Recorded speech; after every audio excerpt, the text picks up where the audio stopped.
Dennis Taaffe. I'm a guitarist. I'm in my home studio. And today, I'd like to look at the making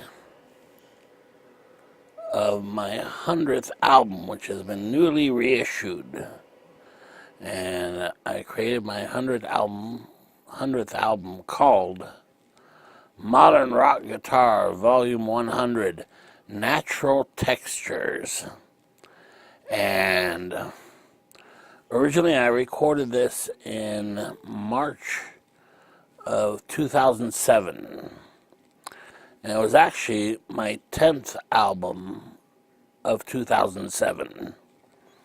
Now, unfortunately, after it was released, not long after, it was basically discontinued because the company who had put it out dropped all their music altogether, unbeknownst to me. And so it took a very long time to find an opportunity to have it newly reissued, and you can find it at, Amazon, iTunes, and so on. Okay, and this album is interesting in a lot of ways. The first being is that at the time, I was writing a music monthly column for a magazine that eventually became Premier Guitar. And, I'd been writing it for quite a while, a few years. And eventually, the magazine was kind enough, I told them, hey, I'm about to release my 100th album. And I thought, oh, well, that's kind of neat. Let's do a feature on it in the magazine, which was, I was thrilled about that. The exposure of that was really great. So I definitely tried to make a good album if I could. Still being true to myself, though, and working off the last album I had done. And so for my 100th album, I hate to admit it,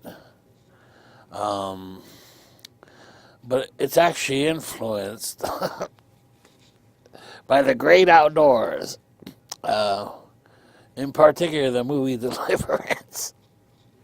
The movie Deliverance, I don't know if you've ever seen it. And the great outdoors, my friends used to always joke about that movie, It just had some very funny things in it. Like some red kid who played banjo, and then the guy said, "Oh, I'll give him a couple bucks," and the banjo player looks away. So it was really, my idea was to create an album influenced by the great outdoors, camping and those kinds of things. And at the time, I had a Line 6 Variax 300 guitar. And it was a modeling guitar in the sense that you could get it to sound like different guitars. For example, you could make it sound like a banjo, or a jumbo acoustic guitar, or a Les Paul, or Stratocaster, whatever you wanted, you could switch it, and it'd give you a pretty good approximation.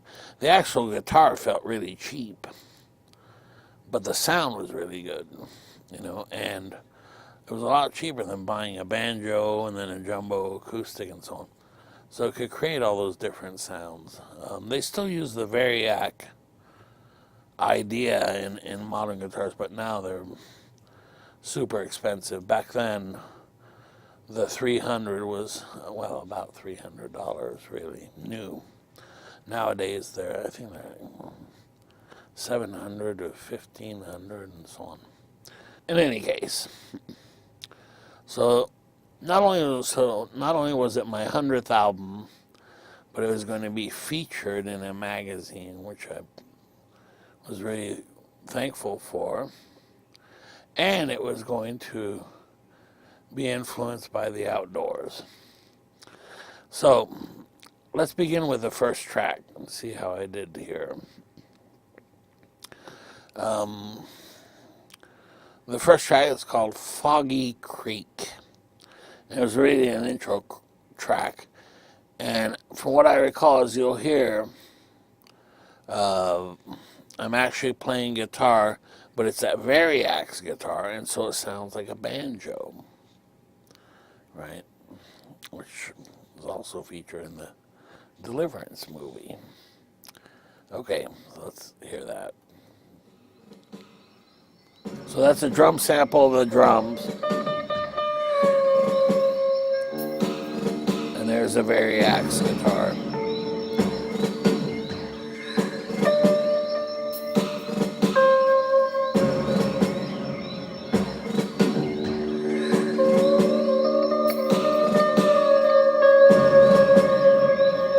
When you hear the little birds outside.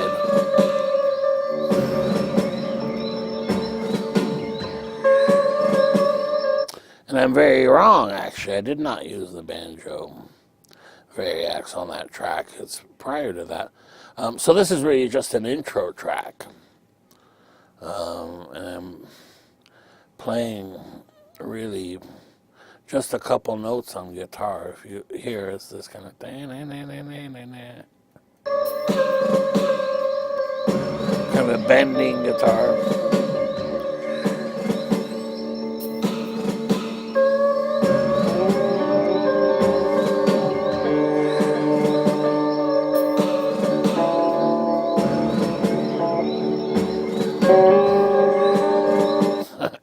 Okay, that's the variax guitar. All right, so that gave me an idea for the album, really. You know, the great outdoors and camping and so on, and Deep South as well. So the next track is called Mississippi Delta.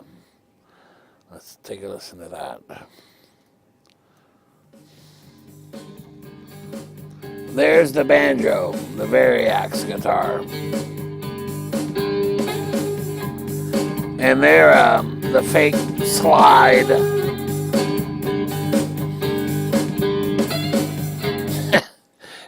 and for the fake slide, you know, I didn't have a slide at all. I just would take my finger, run it up to the 12th fret, you know, holding down the strings, hit the pick, and then slide up and then slide back down.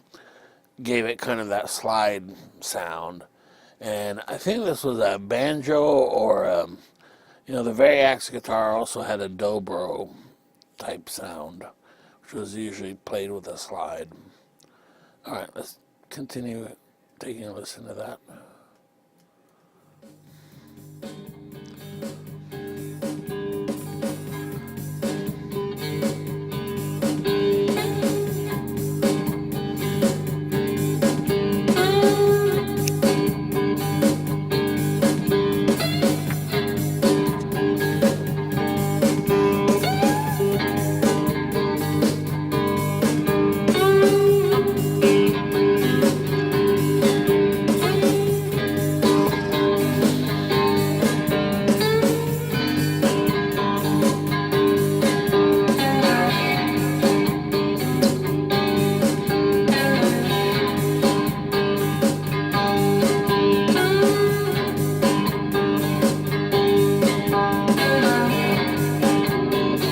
So there really, I had in mind, I had the playing of Jimmy Page, Led Zeppelin, kind of things where you would use a slide a lot and do that kind of type thing.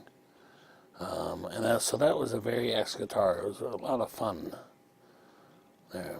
Okay, now number 3, track 3, In the Sun. Let's take a listen to that.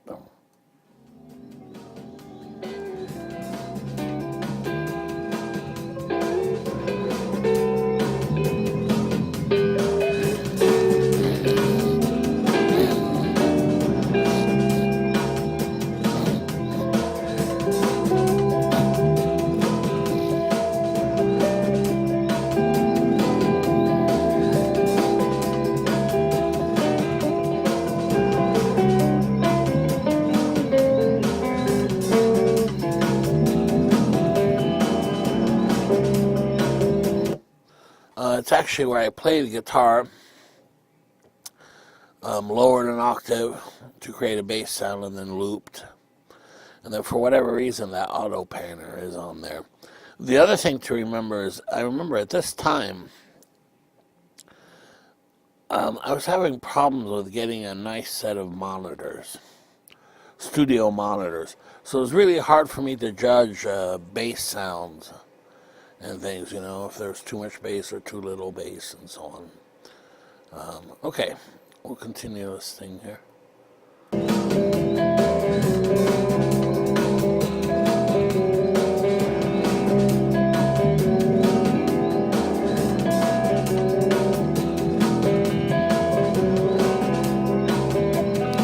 Now, amazingly, this track is 13 minutes long. What nerve.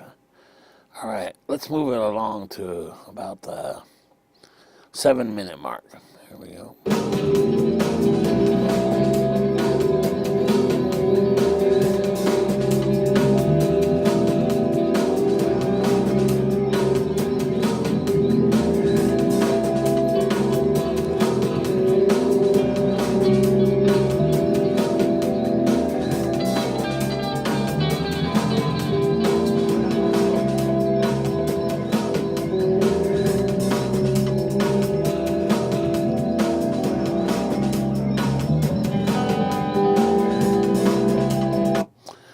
As you can tell,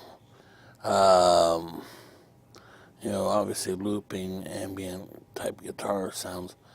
But what I'm noticing is that it was done with the Variax guitar as well.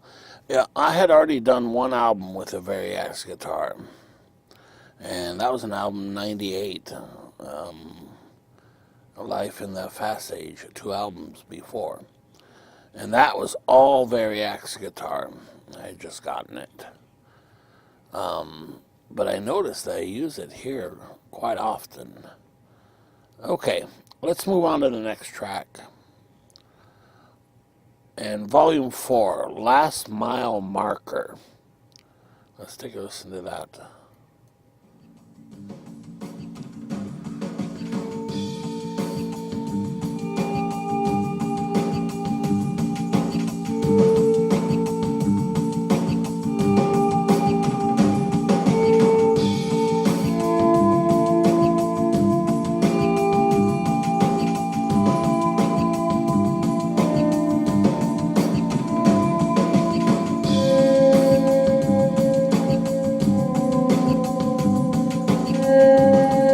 Okay, and there you can hear the fast bass, you know, compared to the rhythm. Okay, let's fast forward a bit there. That is also a long track, I think. About 6 minutes. So here's the 3-minute, 41-second mark. Let's hear that.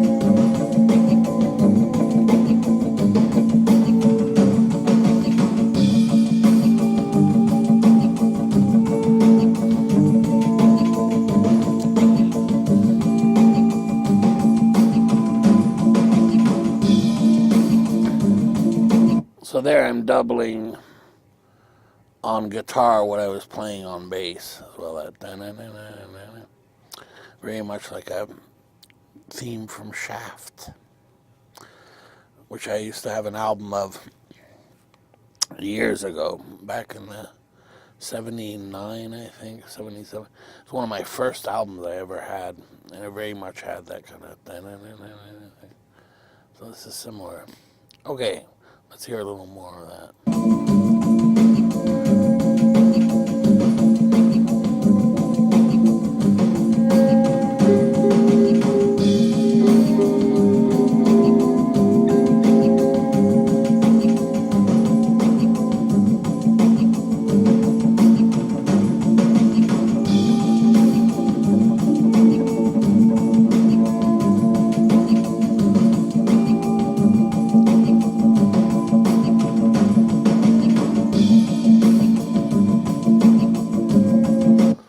Fast forward a little bit.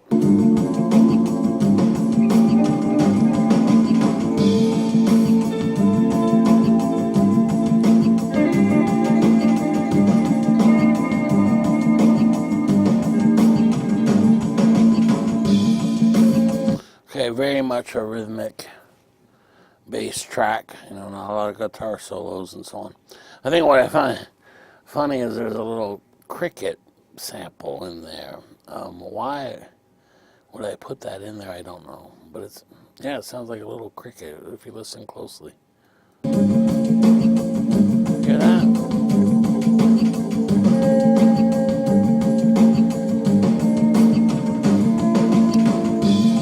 I suppose, I guess it was because it was the great outdoors.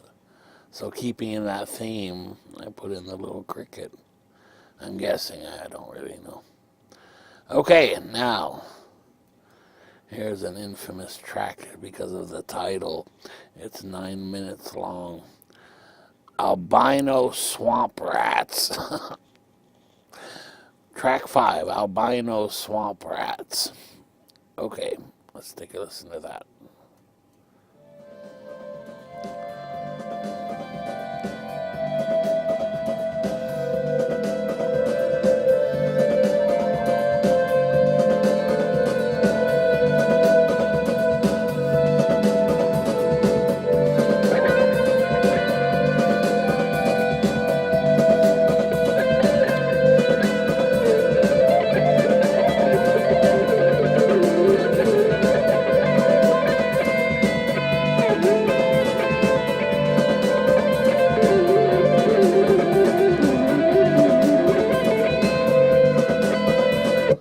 Now,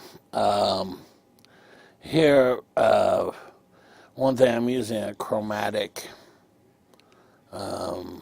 idea on the bass line. I would often do these types of things.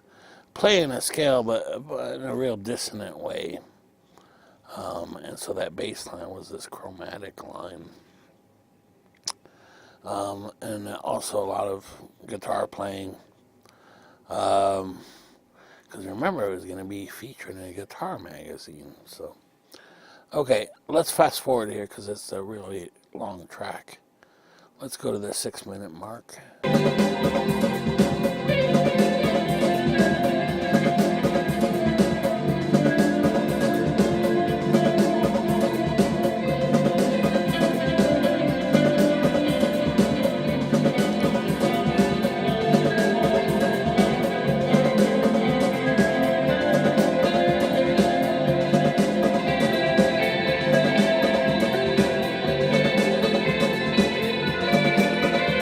Remember, all these tracks are improvised on the spot. They weren't like rehearsed and so on. And what's interesting about this track is, remember, I told you it was this dissonant idea. They're all notes of the scale, but they're played in a dissonant way, with odd intervals and so on that I would find within the scale. And that's how I was able to improvise over it. And notice the ambient guitar with, had massive delays and reverbs and then loops and so on. Still kind of the thing I'm doing today, really, but maybe now it's a little more refined than it was then. Okay, moving on to track 6. Along the Bayou. Here we go. I'm assuming they were on a canoe trip. Yeah. Okay, now I remember this track. It's and what I liked about this track was a laid back, kind of, when you go camping and you're walking in the forest and so on, or on the edge of a river, what have you. So here we go, and you'll hear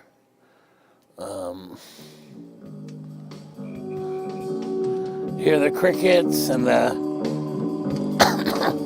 there's a campfire going.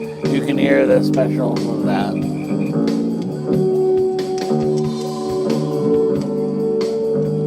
Had a real swing feel to it.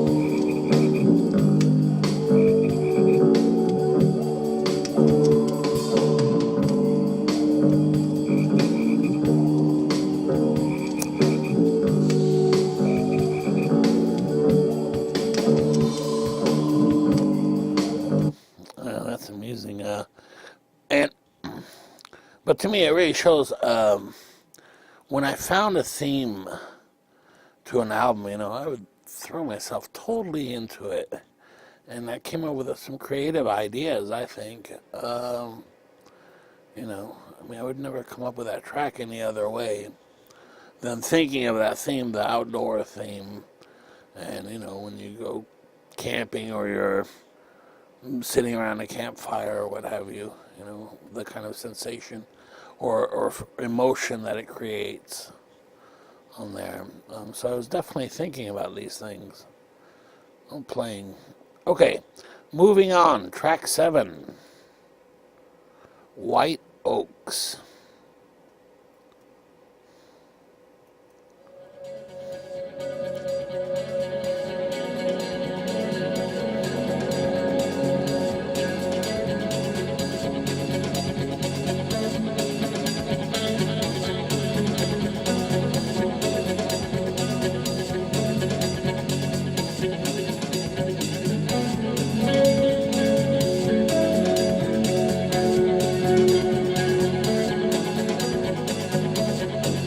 Remember, I told you, a lot of the guitar had a bunch of delays and reverbs and so on. What's interesting on this track is trying to keep the delays in time, whereas now you have MIDI that can sync the delay time to the beat or rhythm tempo of the music. Here, this wasn't the case at all. You had to do it manually and try to get it to sound as if it was synced, which is the case here.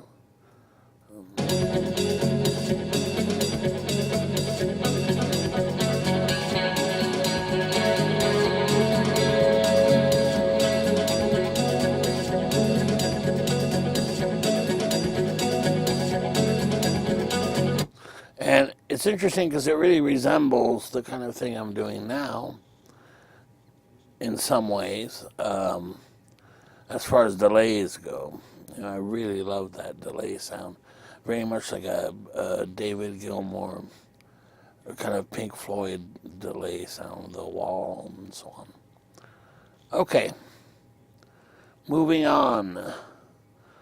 Track 8. Cajun Cuisine. Okay.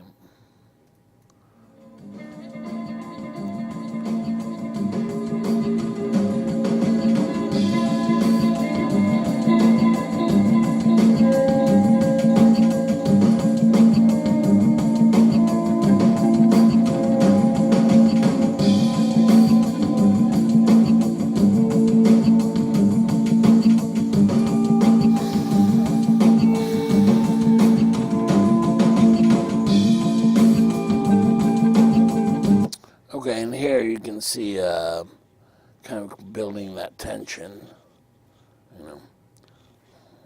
Then, of course, you have that little cricket sample. Don't ask me why it's in there, but it is. Okay, number 9, Swamp Thing. Obviously named after the film. Terrible movie, by the way. Okay, Swamp Thing, here we go.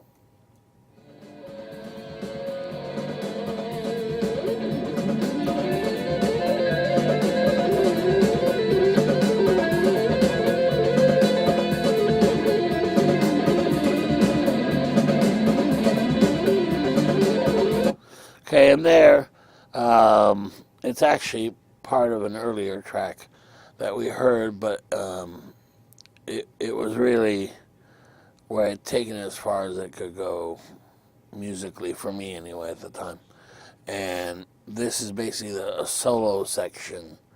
And here I tried to play as fast as I possibly could here, and kind of out of control.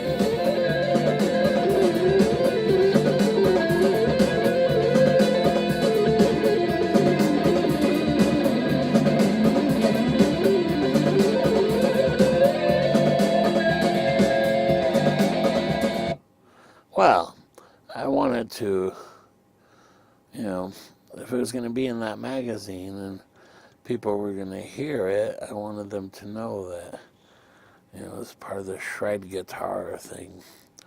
And this is a very good example of something that I really grew out of.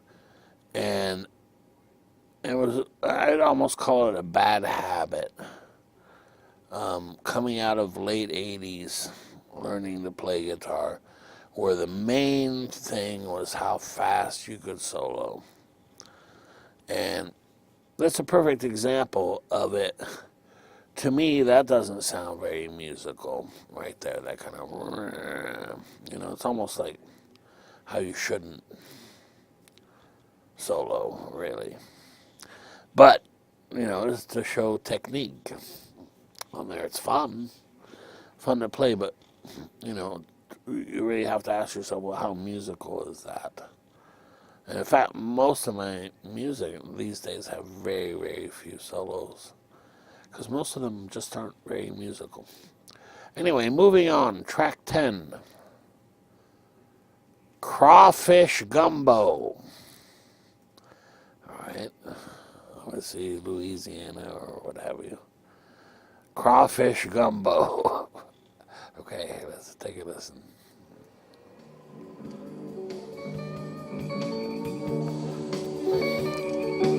You're back at the campsite.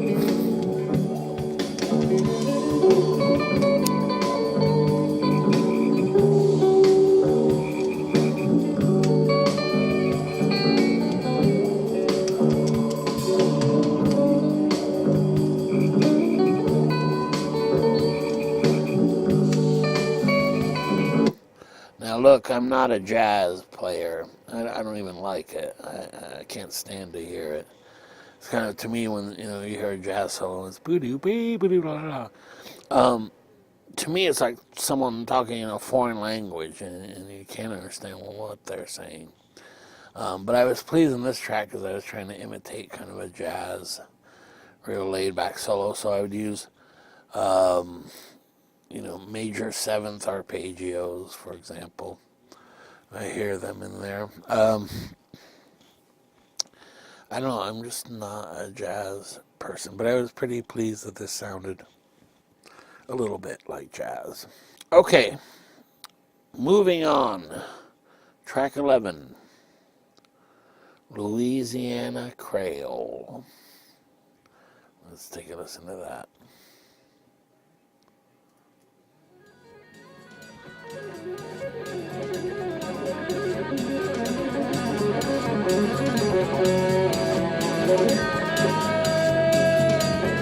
Guitar soloing.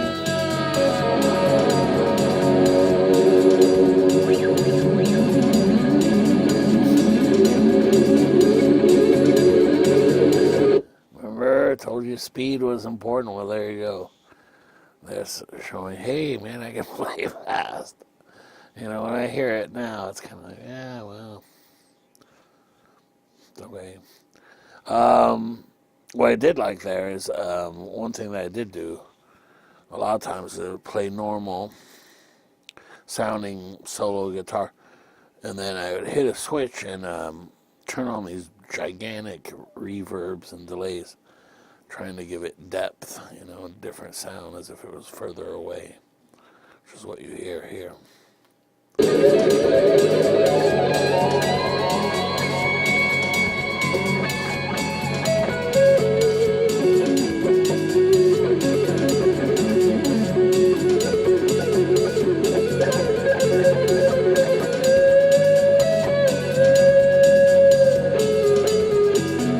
It's 7 minutes long, so let's fast forward a bit. 5-minute mark.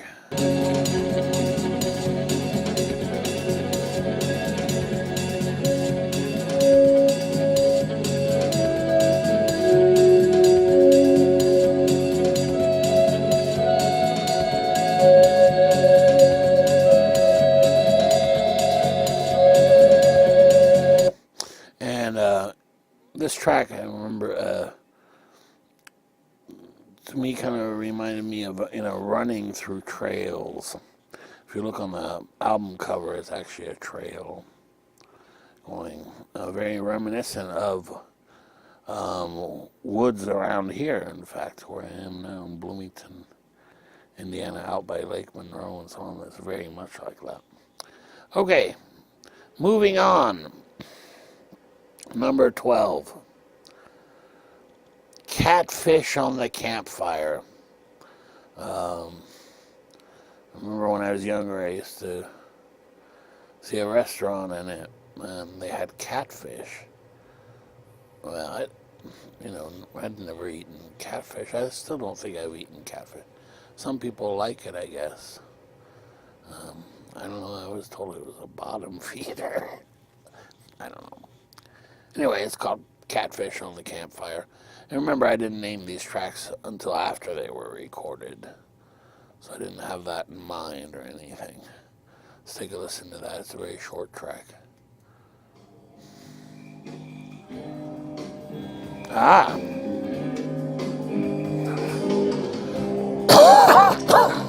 Okay. Now here, again, I'm using the Variax guitar. And it's some kind of, I think an old, one of the acoustic models, actually, of an acoustic guitar, but run through an electric guitar amp. And it reminds me of people sitting around a campfire, and they start playing crusty campfire songs or whatever. So that's what this was.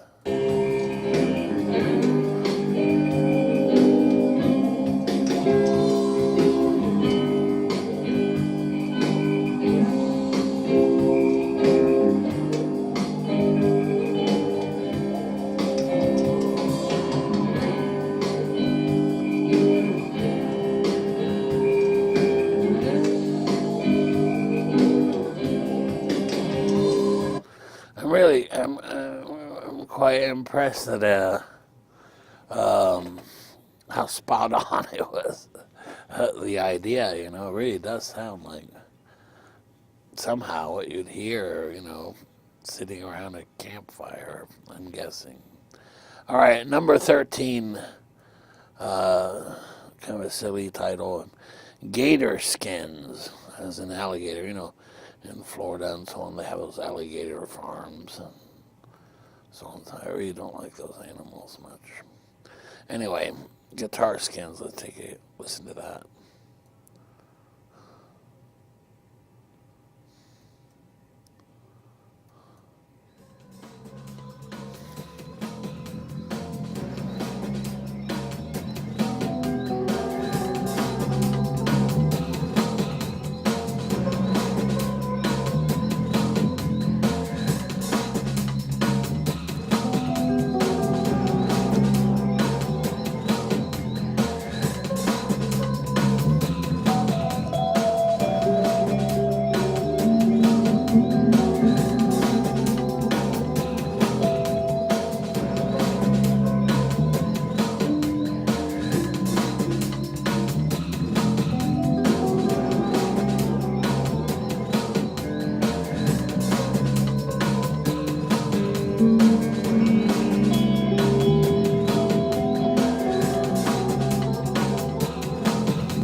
Very much the Variax guitar here as well. They had a Les Paul sounding one.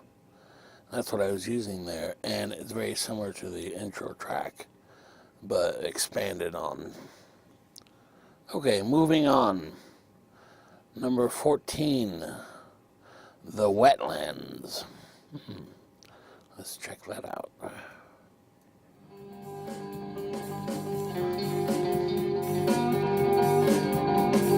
Okay, this is the Line 6 Variax guitar, dobro type sound, but then through delay and reverb, additional effects, and it gives you kind of an interesting sound.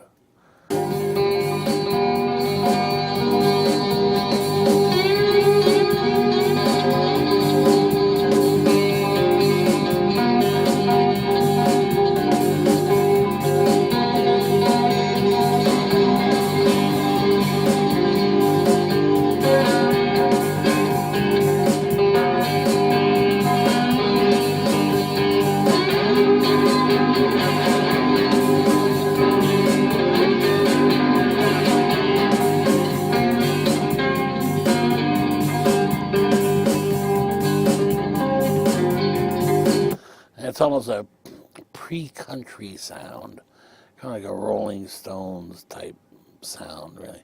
Kind of those old blues players. You know, if you hear it, that's the influence of it.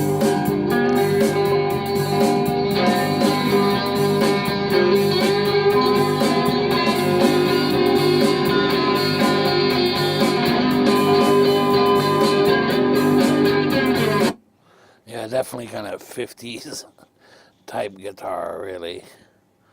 Okay, moving on. Number 15, Swamp Buggies. I don't know why I called it Swamp Buggies. It has an outdoor theme, but I'm not sure where the buggies part of it comes. Oh, I do know, actually. Yeah. They're the you know, those people play in the mud, you know, and they have the big vehicles there, the 4x4s and so on, so playing in the mud. And so that's Swamp Buggies. Let's hear that one. Very short track.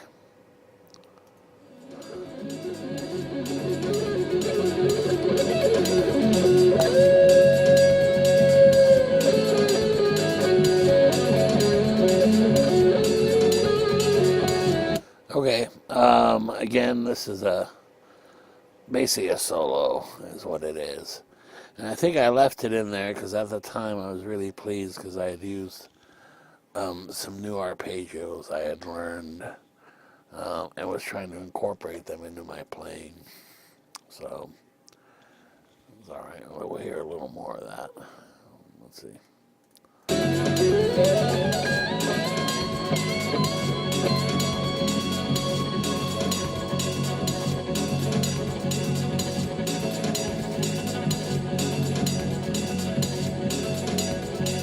And now you hear that in the background, that guitar, delayed guitar. Notice it's not syncing to the drums at all, you know. I just didn't have the capabilities to do that, you know, technically. Not playing-wise so much, but equipment-wise. So, okay.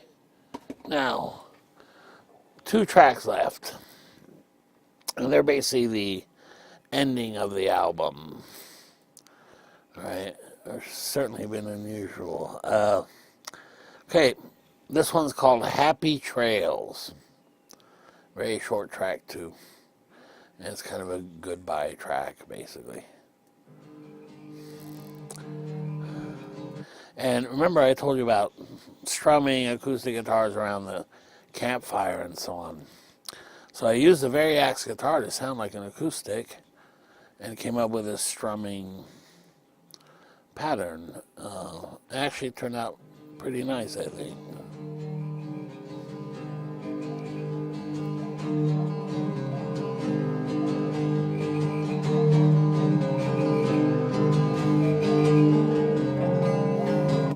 Okay, and there it's actually 2 guitars, one strumming and then one playing these kind of like 3-note, or yeah, 3-string kind of arpeggios. In other words, playing the single notes one after another instead of strumming the entire chord. Let's hear it from the beginning. We'll hear it from the beginning here.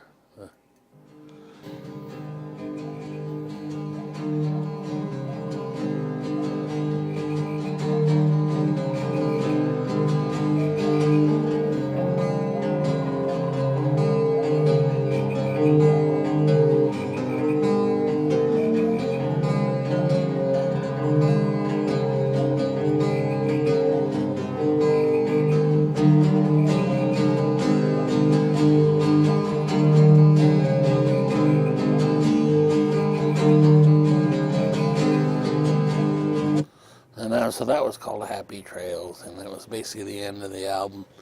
Then, just for fun, because it was, you know, the Great Outdoors album, you know, camping and hiking and the Deliverance movie and so on, which at the time, you know, my friends and I got a real kick out of. And So here's the last track, and from what I remember, it's I went to Jasper, Indiana, and it was to basically to go to Jasper. Well, you have to basically drive through the forest, and I mean they're basically dirt roads, you know, and not only dirt roads, but you have these gigantic logging trucks with huge logs. If one of those logs were to roll off, I mean, it would smash your car in half. And so I thought, oh, they must be logging, obviously. And so I put that in an audio sample along with some dogs barking. So let's hear it.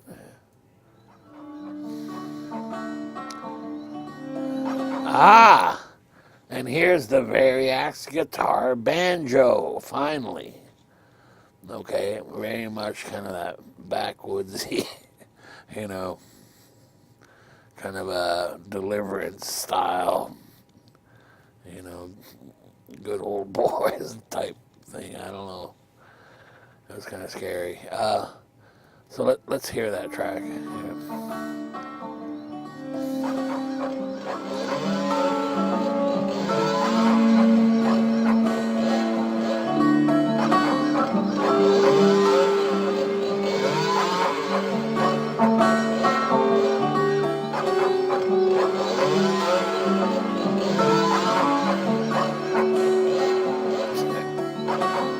Okay, so you've got the banjo, you've got the guitar, you've got the barking dog. Obviously, a dog sounds like he's, you know, chained up on a, you know, big chain leash or what have you. And then the, you know, the sound of them cutting down trees.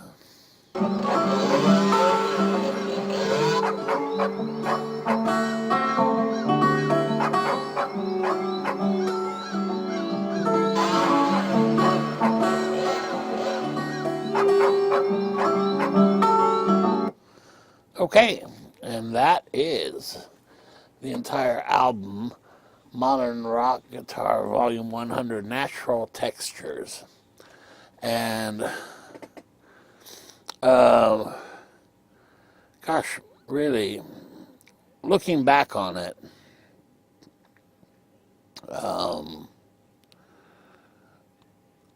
I think the best part of this album is just the creativity of it. You know, that every track is somewhat linked to the outdoors in a very odd way. And musically, you know, when you listen to the whole thing, it does work together.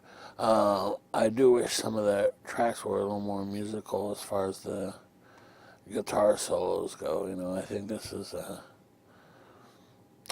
from what I remember at that time, I was always kind of disappointed in the guitar solos in my albums because it didn't show what I could do technically, you see, which at the time was very important when you had people like, you know, Paul Gilbert playing at light speed, Yngwie Malmsteen, and so on. And just my albums never really got a chance to do, or I shouldn't say didn't get a chance to, but just didn't show that part of my playing, you know.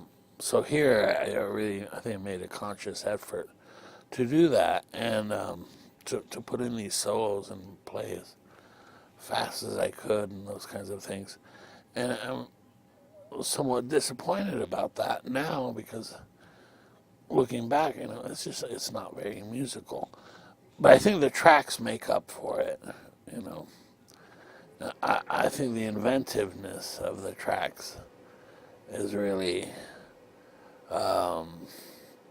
very creative, I guess, is a good word for it. So I don't regret doing the album. I wouldn't change it. It's kind of a fun album. And to think that it was really, you know, the idea that it was the great outdoors, and then influenced by the movie Deliverance. Not specifically, you know, but just kind of, you know, the outdoorsman, the camper, and that type of thing. So it made for a very interesting album up to that point. And it was so very focused on the theme, you know, creating theme, because remember, these are all improvised, every track. So when I had a theme that I could work off of, I'd get ideas, creative ideas musically. And so that's how I had this in mind, you know, the great outdoors and camping for this album. Okay, that's it. See you next time. Bye.